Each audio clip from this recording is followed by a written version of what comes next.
Paz do Senhor, mulheres que oram. Bom dia, boa tarde, boa noite, boa madrugada, bom momento de você com Deus, estudo de sua palavra. Já são 15 dias do nosso estudo, empoderadas ontem e hoje. Ouvindo isso, os gentios alegraram-se e bendisseram a palavra do Senhor, e creram todos os que haviam sido designados para a vida eterna. A palavra do Senhor se espalhava por toda a região. Atos, capítulo 13, verso 48 e 49. Havia muitas pessoas que temiam a Deus em Antioquia da Pisídia. Quando Paulo e Barnabé chegaram à cidade, eles começaram a pregar para os crentes, tanto judeus quanto gentios. Quando Paulo explicou que o evangelho era para ambos, judeus e gentios, os judeus ficaram furiosos. Durante 400 anos, os judeus haviam sido o povo escolhido de Deus. Eles ainda eram os escolhidos de Deus, mas por causa do sacrifício de Jesus, a redenção estava acessível para todas as pessoas. Havia muita divisão entre os judeus e gentios no primeiro século, e os judeus não queriam saber dos gentios. No entanto, à medida que o evangelho continuou a se propagar, mais e mais gentios se converteram a Cristo. Os gentios se regozijaram ao ouvir que Jesus havia vindo para salvá-los. Eles se regozijaram de que a redenção não era só para o povo judeu, mas para todas as nações. Sua alegria fez com que o evangelho se espalhasse pela região. O evangelho não é para um grupo de pessoas. O evangelho é a mensagem de Cristo e a esperança de redenção e de um relacionamento com Deus para todo aquele que crê. Não há distinção entre aqueles que estão em Cristo. Gálatas 3:28. O evangelho é para todas as pessoas em todos os tempos, todas as culturas e todas as nações. Vale a pena se regozijar nisso. Querendo ou não, queridas, esse comportamento de não aceitar que outros recebam o evangelho, ou querer limitar essa aceitação, ou querer manipular também, ela persiste até hoje. No início, os judeus queriam acrescentar a circuncisão, mas a circuncisão, ela é do período da lei. Quando vem Cristo, a circuncisão acontece no nosso coração. Já não é necessário fazer isso na carne. Este era o mandamento para Abraão e sua descendência. Então, os judeus que se convertiam ou que se converteram ao evangelho insistiram muito para que os gentios continuassem na prática do judaísmo.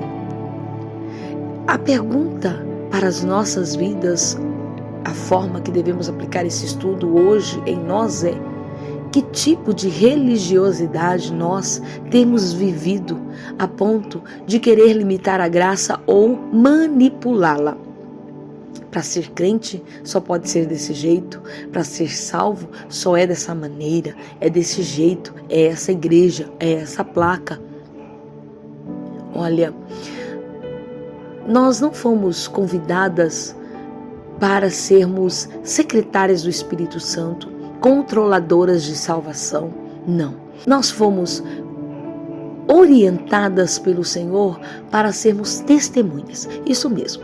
Quem aceita Cristo, que passa pelo caminho da redenção, da salvação, tudo que ela deseja é falar das boas novas, falar da liberdade em servir a Cristo.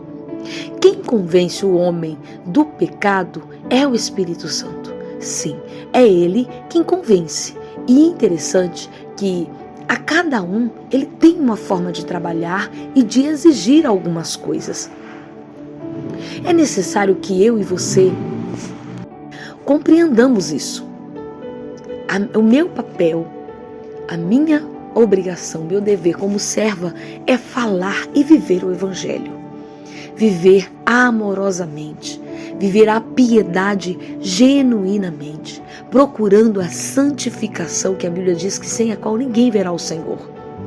E com a minha conduta, vivendo para Cristo, não querendo colocar todos no mesmo molde que o meu, porque cada um fique naquilo que foi chamado.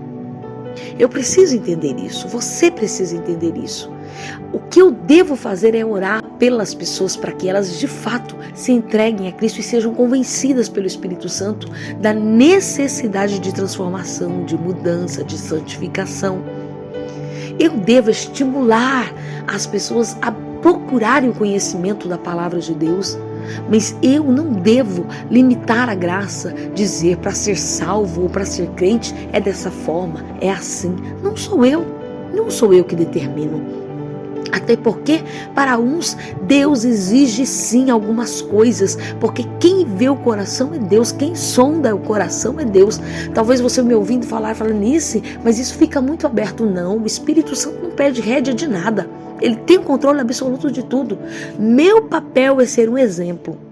O meu papel é ser um exemplo de vida piedosa, recatada, amorosa no Senhor. Viver e falar do amor de Cristo. E o convencimento do pecado e da transformação que é necessário para cada ser humano, quem vai fazer isso é o Espírito Santo.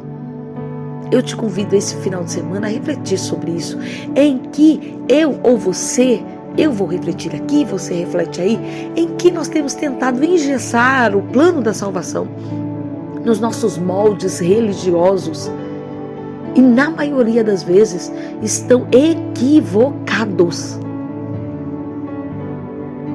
Convido você a convidar o Espírito Santo a te apontar o que precisa ser moldado e mudado em você, para que, ao falar de Cristo, você não queira colocar as pessoas debaixo de um jugo que não é nem suave e nem leve, e nem é de Cristo, é o seu. Muitas vezes, quando estou aqui analisando as coisas, observando, porque nós somos seres humanos dotados disso, a gente observa assim, e às vezes, ao observar, a gente acaba pecando porque queremos enquadrar todo mundo naquela concepção de religiosidade que temos. Querida, existe algo chamado filtro, que é a palavra de Deus. Quando você olhar a vida de alguém, quando você observar alguém, faça isso pelo filtro da palavra de Deus. Aquilo que não estiver enquadrado na palavra de Deus, ore ao Senhor a respeito. Se Deus te der autoridade para sentar e conversar e aconselhar alguém, faça-o com piedade, com amor e com graça, mas não subjugue ninguém debaixo de um jugo humano. Ele veio para libertar. Que não sejamos nós, que não venhamos ser nós, que vamos colocar cadeias em quem a gente convida para conhecer o Evangelho. Vamos orar?